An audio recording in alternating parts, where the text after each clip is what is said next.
Жетінші сабағымызды бастайық. Жетінші сабақ фундаменталдық анализді жалғастырамыз, яғни фундаменталдық анализдің екінші жалғасы деп айтсақ болады. Жалпы біз фундаменталдық анализ деген кезде бұл енді екі түрлі техникалық және фундаменталдық екі түрлі анализдің бір үлкен бөлшегі, яғни біз техникалық анализді жалпыламай бастадық, ары қарай жалғастырамыз. Енді қазір фундаменталдық анализға екі үлкен сабағымызда бөліп жатырмыз. Бұл жолы біз фундаменталдық анализді көбінесе стилдерге арнап айтатын боламыз. Неге десеңіз, жалпы трейдинг стил деген нәрсе бар. Сіз қысқа уақыттың трейдерсіз ба, қысқа уақыттың инвесторсыз ба, немесе ұзақ уақыттың инвесторсыз ба?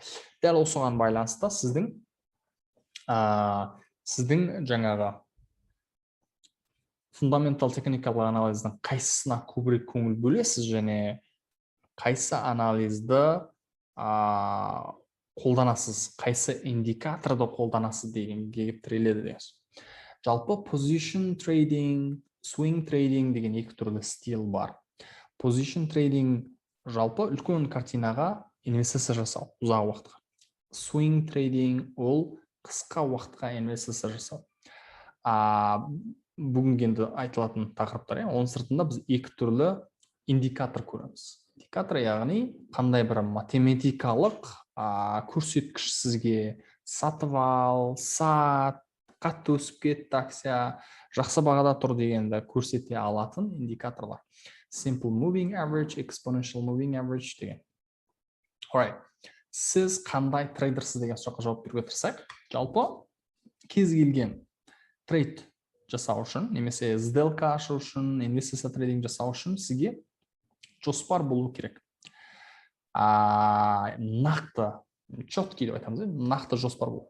Және сауда-саттық жоспардың сыртында сіз жаңа эмоциялармен, психологиялық нелермен сіз жұмыс жасай білуіңіз керек.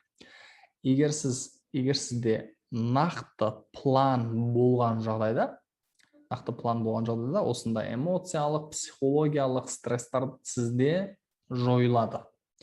Сізге оңай болады, сізге жұмыс жасауға. Ондай жоқ болған жағдайда сізге қиын болады. Яғни сізде үнемі стресстер болады, шешім шығаруға қиын болады. Трейдинг план деген не? Жоспар. Ол кез келген сделка трейд жасау үшін жасаған кезде біріншіден қандай акциямен жұмыс жасағалы тұрмын. Мен Теслаға сделка ашамын ба, Тесланы сатып аламын ба, Apple сатып аламын ба, Amazon сатып аламын. Екіншіден, біз қай бағадан кіреміз сделкаға. Яғни N3 деп айтамыз, N3. Одан кейінгісі енді негізі стоп-лосс, ол риск менеджмент. Қай бағада мен ойлағанымдай болмаса, мен шығып кетуім керек. Таргет деген ол менің пайда көретін баға. Яғни осы төрт нәрсе сізде болу керек. Кез келген сделка. Егер ұзақ уақытқа сделка ашып жатсаңыз да, ұзақ уақытқа инвестиция жасап жатсаңыз да, қысқа уақытта алып сатып жатсаңыз да, осы төрт нәрсе болмаса, сізге трейд жасауға болмайды екен. Енді қараңыз, сізде нақты жоспар бар кезде сіз әлде қайда сеніммен трейд жасайсыз да, бірақ сіз нақты жоспар қайдан пайда болады дегенде сіздің стиліңізден пайда болады. Сіз қандай трейдерсіз? Day трейдерсіз ба, swing трейдерсіз ба? Осыған байланысты сіздің жоспарыңыз, планыңыз әртүрлі болады екен да. Осыған байланысты біз енді трейдинг стил деген тақырыпта толық ашуымыз керек болады. Біріншісі, мысалы, инвестор деп айтсақ та болады, position trader. Біз енді трейдер деп атай береміз, негізінде инвестор. Бұл оғанда Warren Buffett деген мына кісінің стилі. Бұл көп жағдайда ұзақ уақытқа ұсталады. Негізінде бұл жерде енді 6 айдан жоғары деп есептейді негізі. Бұл жерде енді 1 айдан деп мысалы жазып кеттік. Бірақ енді әртүрлі, кейбір адамдар әртүрлі айтады. Негізінде 6 айдан жоғары. 1 жыл, 2 жыл, 3 жыл, 5 жыл, 10 жыл. Мүмкін сіз өзіңіздің пенсия шотыңызға, мүмкін сіз өзіңіздің балаңыздың болашағына инвестиция портфолио ашуыңыз мүмкін. Ұзақ уақытқа арзан бағамен алып қоясыз. Мысалы енді бізде бар ғой, Tesla ең алғаш IPO ашқанда $18 ашылған, $17. Сосын ол ол өсіп 2000 долларға дейін өскен. Мысалы, өзіңіз ойлап көріңіз. Қаншама 1000%. Енді осы сияқты идеялар көп емес. Қытайдың NIO деген компаниясы $1 болып трейд жасалып жүргенбіз ең алғаш. Қазір енді білмеймін 30 неше долларда, бірақ $64 дейін өскен. Сонда енді қаншама процент, ол жерде 6400% біз айтып отырмыз. Сіздің бұл биржалық жаңа саудаңызда ұзақ уақытқа инвест жасағанда сіз 30%, 50, 100, жаңағындай 6000, мысалы, бірнеше 1000%-қа дейін сізге пайда алып келуі мүмкін. Ол сіздің жаңа дұрыс сделка ашқаныңызға, тәжірибеңізге, анализіңізға, жаңа шыдамдылығыңызға, риск алып шыдау деген сияқты, осының барлығына байланысты. Сіз жылына 1-2 сделка ғана ашуыңыз мүмкін. 1-2-5 сделкалар. Яғни сауда жасайсыз. Мысалы, сіз Тесланы алып қоясыз да, бітті. Күтесіз. Сіз қайта қарай беретін болсаңыз, телефоныңыздан не болып жатыр екен, ол сізге стресс алып келеді. Сондықтан бұл осындай ұзақ уақытқа жасалынатын трейдинг стилдің түрі. Бұның енді өзінің жаңағы нелер бөлік болып тұр ғой, қолданылатын ұстанымдары, анализдар. Енді қараңыз, жаңа ұстанымдарына кім қандай адам осы стилда трейд жасау керек, немесе инвестиция жасау керек. Біріншінде ұстанымдарына сай келетін адам.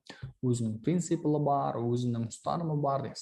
Осындай адам болса. Екіншіден, нарықтың ұзақ құбылмалылығына эмоциялық тұрғыда шыдай алатын адам. Яғни сіз биржа қозғалып жатыр әртүрлі. Бірақ сіз сол құбылмалылығына бәрі реакция беріп жатқан жоқсыз да, сіз шыдап жатсыз нақты.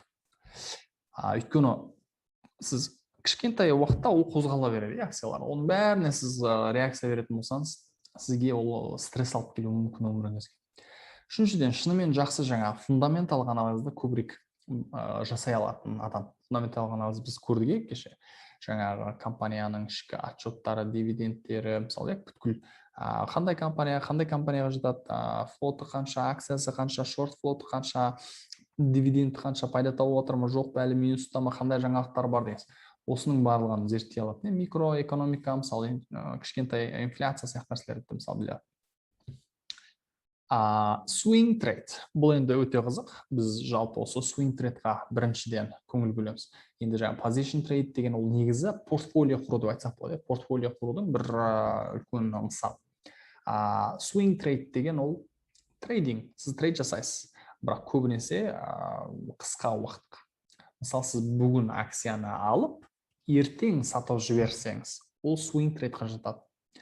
Бүгін алып бірнеше күннен кейін, бірнеше аптадан кейін, бірнеше айдан кейін сатсаңыз да ол swing trade. Негізі 6 айға дейін акцияны ұстап, алып, ұстасаңыз, сатсаңыз, онда сіз swing trade жасап жатырсыз. Бұл енді термин жаттау керек. Көбінесе swing трейдерлер көбінесе қысқа уақытқа көп фокус береді. 2-3 күн ұстап, 4 күн ұстап деген. Мысалы, мен өз басым ең көп ақшаларды осы трейдинг стилмен жасаймын. Менің студенттерім де сондай. Бұл жерде көп ақша сала аласыз. Рискісі қысқа уақытта алып сатқаннан қарағанда рискісі аздау. Бірақ көп уақыт күтудің қажеті жоқ. Жақсы жасайтын кісі осы жерден көп ақша жасай алады деген. Позицияның бірнеше күннен, бірнеше аптаға дейін сақтайсыз. Егер сізде бір қандай жұмысыңыз болса, күндізгі жұмысыңыз, бір тұрақты жұмысыңыз бар болса, немесе бизнесмен болсаңыз, сізге бұл әдемі тарып тұрған стиль. Өйткені сіз жұмысыңыздың сыртында айналыса аласыз бұл жұмыспен. Жарай ма? Неге екенін қазір айтамын. Жалпы бір сделкадан орташа есеппен енді мына жерде 10-30% деген ол енді жақсы, оптимистик көзқарас, ұзақ уақыт ұстасаңыз. Бірақ жобамен 3%, 4%, 5%, 6%, 10%-қа дейін көбінесе егер сіз 2-3 күн ұстайтын болсаңыз, пайда тапсаңыз, ол жақсы деп есептеледі.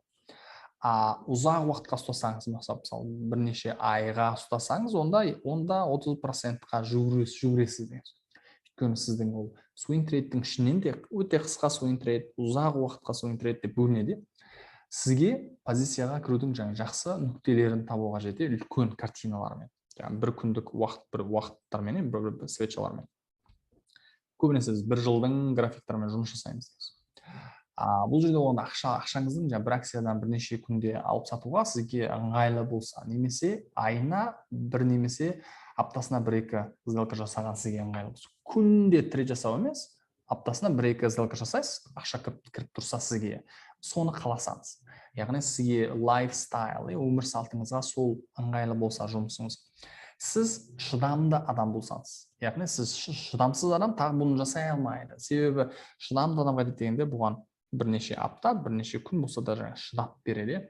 Әйтпесе сіз күте алмасаңыз болмайды. Сізде план болу керек, план орындалмайынша сіз күту керек. Күте алмасаңыз ол сізге тағы да стресс алып келеді. Бұл енді позишн инвестициядан қарағанда қысқа уақыт инвестициясы болғандықтан күту жағынан жеңілірек. Сізде мысалы бір Тесланы алдыңыз, $700, $900 барады деп ойлап тұрсыз деп ойлайықшы, 2 аптаның ішінде сіздің жоспарыңыз бойынша. 700-ден мысалы 750-ге дейін құлап кетсе егер, сізге шығып кету керек, позицияның онда құлап жатыр, онда сіздің болжағаныңыздай болмай жатыр, 100% деген гарантия жоқ қой. Ол жағдайда сіз қайтесіз, бұл 800-ге барады, сразу 900-ға бармауы мүмкін. 800-ге барады, сосын 750-ге құлайды, қайтадан 810-ға барады, 780-ге құлайды. Былай өсіп отырып, 1-2 апта шоптара баруы мүмкін. Оның бәріне сіз құлаған кезде ойбай деп шығып кететін болсаңыз, онда сізге бұл тағы да стил келмейді. Бірақ көп адамның қолынан келетін стил осы. Өте ыңғайлы жұмысыңыздың сыртында сіз қосымша кіріс ретінде осы стилді сіз қолдана аласыз. Moving average деген не? Moving average техникалық анализда енді біз екі стилді көрдік. Осы стилдарда қолданатын ең маңызды индикаторларды мен айтайын. Индикаторлар деген не? Ол индикаторлар деген математикалық есеп формулалар сізге анализ жасауға көмектесетін. Яғни қандай бір сызықтар, қандай бір индикаторлар. Осы индикаторлар енді техникалық анализға жатады деген сөз. Техникалық анализ бойынша біріншісі ол moving average. Қазақша айтатын болсақ, орташама қозғалыс. Орташама қозғалысты, яғни бір сызықпен сізге линиямен көрсетеді деген сөз. Сол графикте болып жатқан қозғалысты. Қысқаша айтқан кезде, бұның ішінде екі түрі бар. Біріншісі жаңағы SMA деп айтамыз, simple moving average, яғни жай ғана қарапайым орташамасын көрсететін көрсеткіш. Екіншісі EMA, exponential moving average қысқартылған сөзі, белгілі бір уақыт кезегін көрсетеді сізге орташамасын, бірақ ең соңғы уақыттарына көбірек фокус береді деген. Көбірек фокус береді. Жиі қолданылатын EMA, moving average'дар. Негізі moving average'дардың мынандай сандары болады, артынан егеріп жүреді. Бұл сандары әр түрлі болуы мүмкін.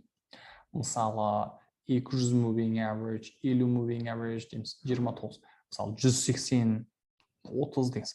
Адамдар өздерінің стилдеріне байланысты әр түрлі жаңағындай нелерді қолданады. Moving average. Яғни, соның ішіндегі дүние жүзіндегі ең көп қолданылатын moving average-дарды біз сізге айтқалы тұрық дейміз. Сол арқылы біз қайтеміз. Дұрыс сигналдар аламыз. Мысалы, simple moving average, қарапайым түрдегі орташама қозғалыс деп айтайықшы қазақша. 250. Негізі 200-дің 50 айырмашылығы, ол 200 күннің қозғалысын көрсетсе, мынау 50 күннің қозғалысын сізге көрсетеді екен да. Мысалы, мына жерде бір қозғалыс тұр ғой, міне көрсетсе, қандай бір компанияның график тұры. Бір күннің уақыт бірлігі екенін көрсетсе, уақыт свечалар бір күнді көрсетіп тұр. Жоба мен 2021-дің октябрь айы мен апрель айына дейін, бір жобамен 6 ай дейікші, 6-7 ай. Қарасаңыз, міне екі сызық иіріп жүр. Мынау автоматты түрде ол SMA 200. Кішкентай, үлкені. Үлкеннің қозғалысы ақырын. Мынандай қозғалыстар, толқындар ақырын. 50 moving average қарасаңыз, 50 moving average. Қозғалысы кішкене, көбірек. Мынандай қазақша сенсорий деген қазақша сезімтал. Сіз қараңыз. Мынау қатты өсіп жатыр ғой. Осының енді міне өсіп жатыр деп көрсетіп жатыр. Құлап жатыр ғой. Құлап жатыр деп көрсетіп жатыр. Орташама қозғалысын жаңа сызықпен көрсетеді деген. 50 күннің жағдайымен. 200 болғанда ол сізге көрсетеді, жалпыламай қозғалысын ақырын көрсетеді деген. яғни бұл міне кішкене өсіп барып құлап жатыр дегенді көрсетіп отырсыз.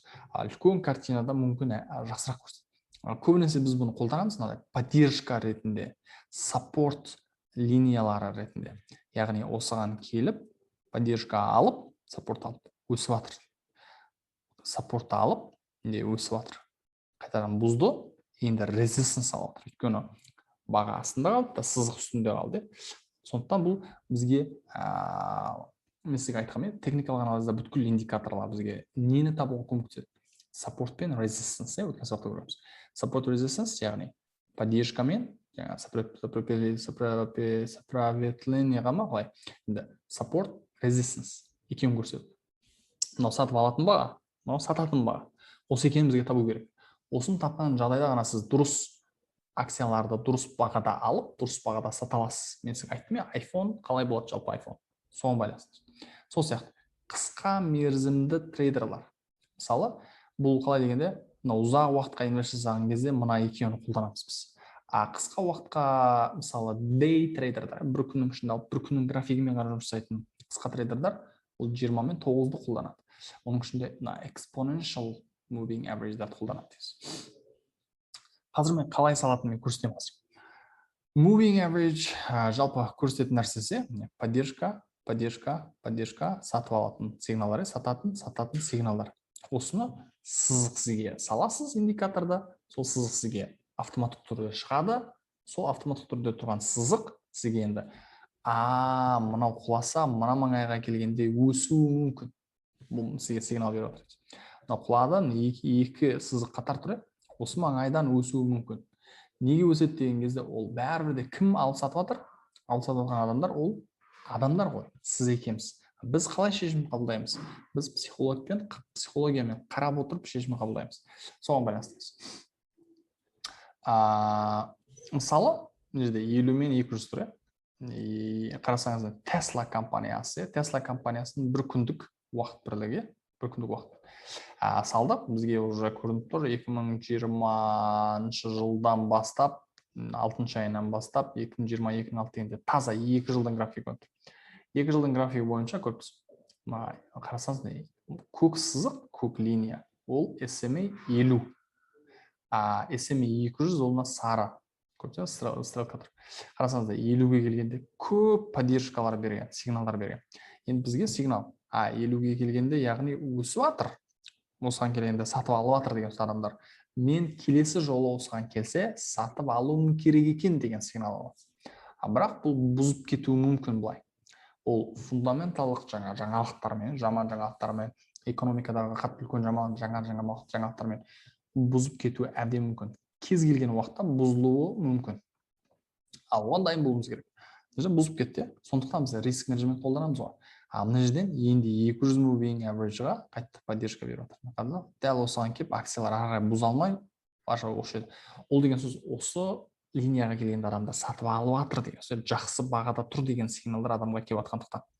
Не қарасаңыз, өсіп осыған келді да өсіп кетті. Мына жерден кішкене поддержка берді да өсіп қайтып құлап кетті. Енді уже ол бір рет құлап кеткеннен кейін ол әлсіз болып қалды, ол уже бір рет тез бұзып тастады, ол мысалы енді әскерлер деп ойланды. Бір рет бұл бір үлкен не болды деп ойлайықшы, мындай. Соны бұзып тастағанда қайтты ол енді. Екінші рет мен бұза аламын деген идея туып отыр. Қарасаңыздар, 200-ге келгенде реакция беріп өсіп отыр.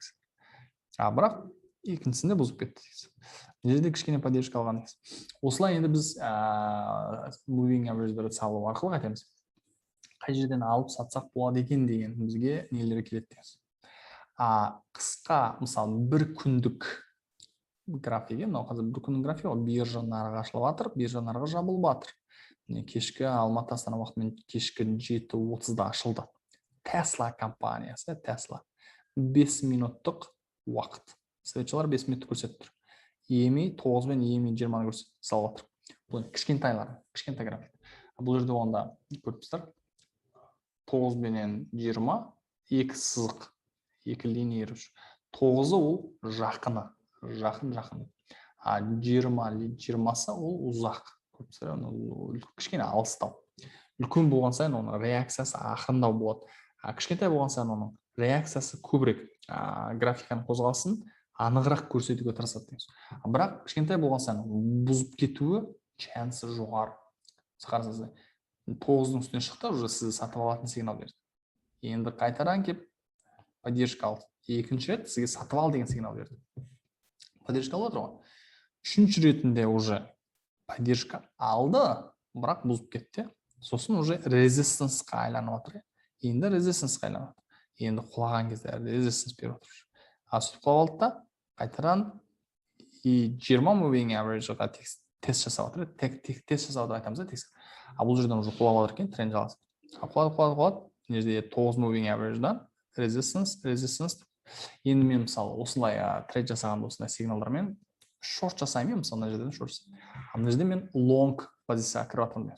Осылай біз енді трейд жасайды екенбіз. Жалпы moving average деген түсінік осындай, бірақ мен сізге қазір moving average-ны TradingView деген платформа бар, біздің қолданатын тегін.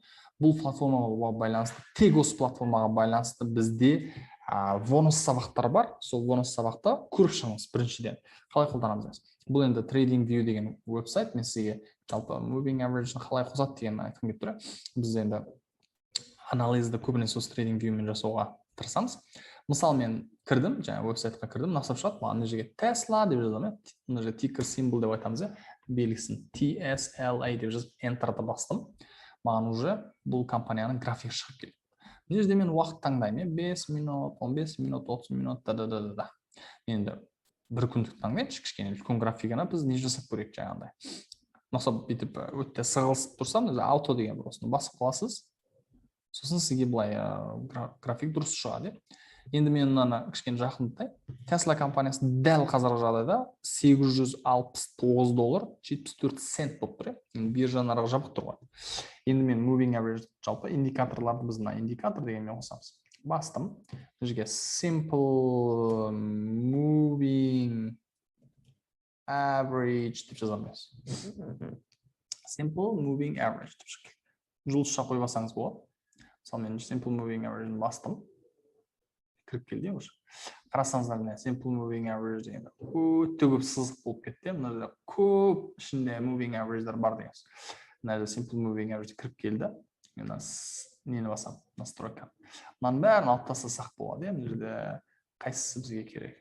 Бізге керегі екіншісімен, 50-мен 5-шісі. Басқасын бәрін алып тастайық. 1-ді алып тастайық, 3-ті алып тастайық, 4-ті алып тастайық, 6-ны алып тастайық, 7-ні алып тастайық. Керек болса ананың бәрін сандарын қосып, сіз басқа moving average-дар қолдана аласыз деген. Енді қараңыз. Мына жерге бізге мынау енді 200 moving average, мынау 50 moving average сразу шығып тұр деген. Moving average бойынша Tesla компаниясына байланысты бізге айтып жатыр. Мына жерде басып, сіз белгілесеңіз болады, мынандай нелермен. Қарасаңыздар, не сигналдар қай жерде берген? Көп сигналдар берілген. Мына жерде мысалы әдемі сигнал берген, поддержка. Келіп, поддержка алып өскен. Сосын бұзып кеткен. Мына жерде кішкене резистенс алған, қатты әдемі реакциялар жоқ, бір аз.